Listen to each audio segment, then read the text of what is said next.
প্রিয় বন্ধুরা, কেমন আছেন সবাই? আশা করছি ভালো আছেন। আপনাদের জন্য আজকে নতুন আরেকটি ভিডিও নিয়ে হাজির হলাম। আশা করি ভিডিওটি আপনাদের অনেক ভালো লাগবে।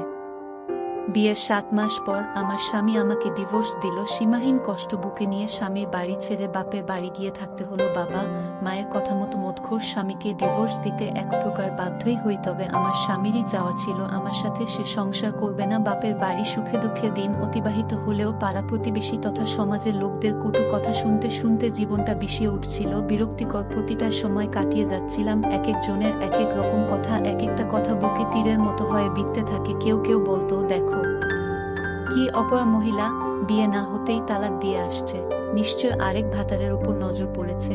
কেউ তো বলতো, স্বামীর ঘর তার ভাল লাগে না, গোপনে পরপুরুষের সাথে নোংরামি করতে স্বামীকে তালাক দিয়ে আসছে।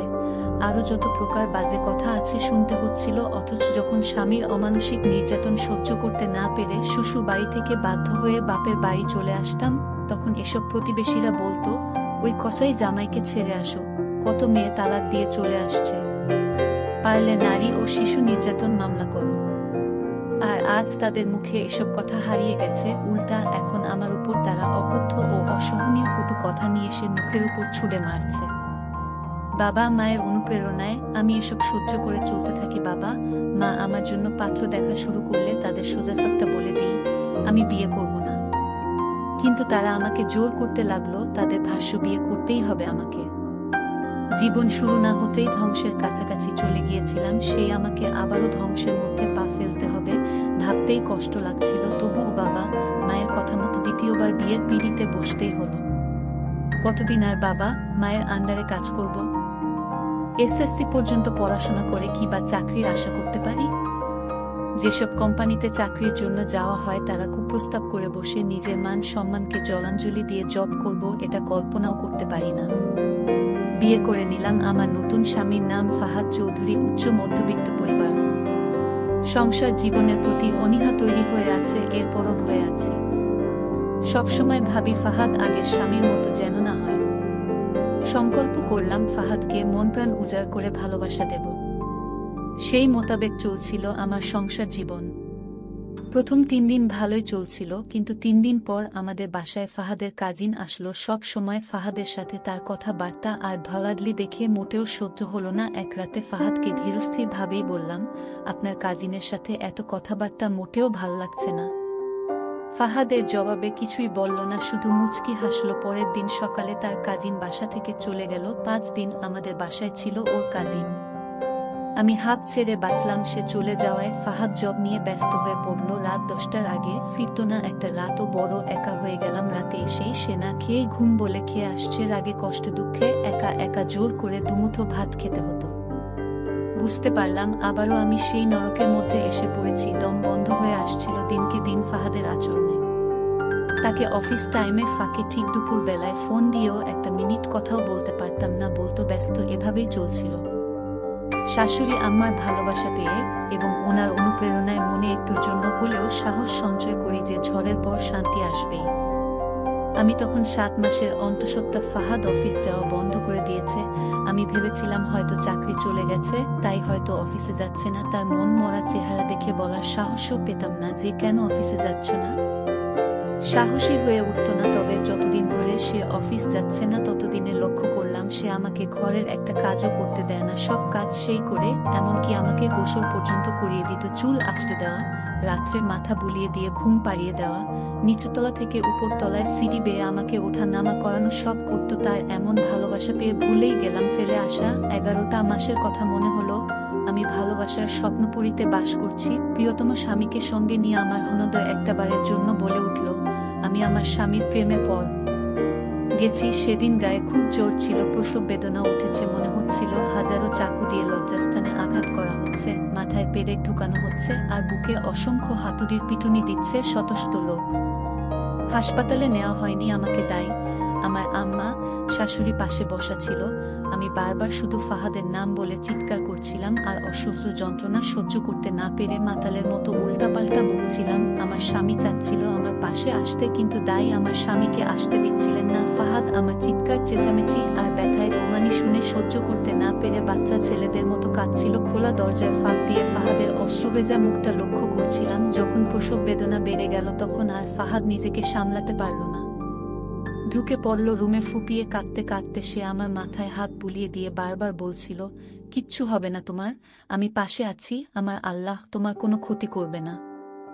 ফাহাদের এমন ভালোবাসা মিশ্রিত সহানুভূতির ও সাহস জোগানো কথাগুলো শুনে দুচোখ শীতল হয়ে গেল সুখের অশ্রুতে। অন্যরকম ভালো লাগা হৃদয়ে এসে ভর করল। ভুলে গেলাম আমি সন্তান ভূমিষ্ঠ করতে যাচ্ছি। এর 15 মিনিট পরপরই আমার মনে হলো জ্ঞান হারিয়েছি। তার 2 মিনিট পর নবজাতক শিশুর কান্নার আওয়াজ শুনলাম। বুঝতে পারলাম আমি মা হয়েছি, ফাহাদের ভালোবাসার প্রতিফল পেয়েছি।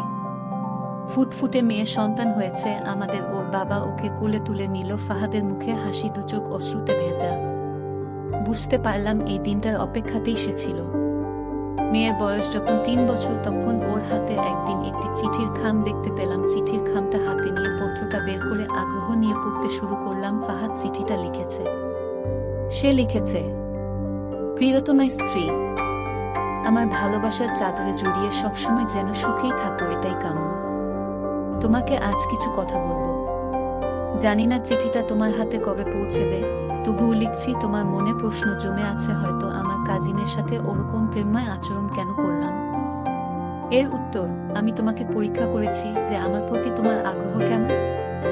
স্বামীর সাথে অন্য কোনো মেয়েকে দেখে তুমি জেলাস ফিল করো কিনা। হ্যাঁ, তোমার চোখে মুখে অভিব্যক্তিতে সেটা পরিলক্ষিত হয়েছিল। এমনকি তুমি কাজিনের বিরুদ্ধে অভিযোগও করেছিলে। অফিসে বেশি সময় দেওয়া, তোমার ফোন রিসিভ করে তেমন কথা না বলা, বাসায় এসে রাতের খাবার না খাওয়া, সবই তোমার ধৈর্য পরীক্ষা করতে করেছিলাম। তুমি সেই পরীক্ষায় সফলও হয়েছ। অফিসে এতগুলো মাস ধরে শ্রম দিয়েছি পরবর্তীতে যেন তোমাকে সময় দিতে পারি। তোমার প্রেগনেন্টের সময়গুলোতে আমি পাশে থাকতে পেরেছি। অফিসে না গিয়ে তোমার পাশে থেকে টাকার চিন্তা করতে হয়নি, কারণ আগের 11টি মাস প্রচুর শ্রম দিয়ে 2 মাসের স্যালারি পরিমাণ টাকা বেশি উপার্জন করেছিলাম। বসো, কাজে সন্তুষ্ট হয়ে তোমার জন্য ছুটি দিয়েছিল আমাকে। হ্যাঁ, আমি সবসময় তোমার মতো একজন মেয়েকে স্ত্রী হিসেবে চেয়েছিলাম। সেই চাওয়া পূরণ হয়েছে।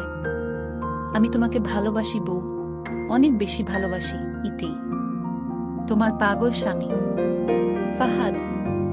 চিঠিটা পরে চোখের পড়া ধরে রাখা সম্ভব হয়নি। সুখের অশ্রুতে চোখটা ভিজে গেল মুহূর্তে। হৃদয়টা সুখের পর সে কেঁপে উঠল। যখন আমার মেয়ে অনিতার বয়স 19 বছর তখন মেয়েটা এক ছেলের খপ্পরে পড়ল। অনার্স প্রথম বর্ষে ভর্তি হবার টাকা চেয়ে বাসা থেকে বের হলো, কিন্তু সন্ধ্যা হয়ে যায়, তার ফেরার কোনো নাম গন্ধ নাই। রাত্রে ফোন দিয়ে আমাকে শুধু বলল, আমি পালিয়েছি মা, এছাড়া কোনো উপায় ছিল না, আমাকে ক্ষমা করে দিও। এত বেশি কষ্ট পেয়েছিলাম যা ভাষায় প্রকাশ করা যাবে না। ওর বাবা খবরটি পেয়ে আমার সামনে শুধু মুচকি হেসেছিল, কিন্তু লুকিয়ে ছাদে গিয়ে কখনো মধ্যরাতে ঘুম থেকে জেগে সে কি কান্না কতটা কষ্ট পেয়েছিল সেটা তার চোখ মুখের দিকে তাকালে বুঝতে পারা যেত। মনে মনে বলতাম, হয়তো জীবনে অনেক বড় পাপ করেছিলাম, সেটার শাস্তি আজ পাচ্ছি। আমার স্বামীকেও শাস্তি দিচ্ছি। অনিতা বাড়ি ছাড়ার 2 মাস 7 দিন পর বাসায় চলে আসলো। আমাদের সাথে কোনো কথা বলল না। হাতে ঢাকা বিশ্ববিদ্যালয়ে ভর্তির এডমিশন পেপার ধরিয়ে দিল। বুঝতে পারলাম সে ঢাকা বিশ্ববিদ্যালয়ে ভর্তির সুযোগ পেয়েছে। ওর বাবা এখনো রেগে আছে মেয়ের উপর। কিন্তু যখন অনিতা বলল, তোমরা কেমনে ভাবলে আমি তোমাদের এত ভালোবাসা পেয়ে বড় হয়েছি, সেই আমি এত বড় ভুল করব।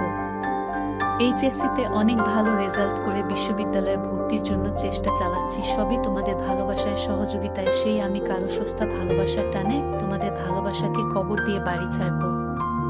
কখনো না। আমাকে তোমরা যতটা ভালোবাসো তার চেয়ে বেশি তোমাদের ভালোবাসি। হ্যাঁ, আমি সেই মানুষটার জন্য তাকে পরীক্ষার ছলে বাড়ি ছেড়েছিলাম, এটা সত্য। তাকে পরীক্ষাও করেছি, কিন্তু সে সফল হয়নি। আমি আগে পরে কখনোই তার জন্য চিরতরে বাড়ি ছাড়তাম না। সে আমার নেওয়া পরীক্ষায় সফল হলে সম্পর্ক চালিয়ে যেতাম, কিন্তু সে সফল হয়নি। আর এটা করে আমি নিজের ভবিষ্যৎটা খুঁজে নিয়েছি। তোমাদের ভালোবাসাকে উপেক্ষা করিনি, তবে নিজেকে নিয়ে গেম খেলেছি। 2টা মাস বাইরে ছিলাম স্টাডির জন্য। তোমাদের ছেড়ে থাকা কষ্টসাধ্য ছিল, তাই এমনটা করে দূরে থাকার চেষ্টা করেছি। আমাকে ক্ষমা করে দিও। ফাহাদ আমাদের মেয়ের মাথায় হাত বুলিয়ে দিয়ে শুধু বলল, অনেক বড় হয়ে গেছো, মায়ের মতো বোকা হওনি, বুদ্ধিমতী হয়েছ। তবে একটা কথা মনে রেখো, জীবনে কিছু ভুল করতে নেই যে ভুলের কোনো ক্ষমা হয় না, তেমনি একটা ভুল প্রেমিকের হাত ধরে বাড়ি ছেড়ে পালানো।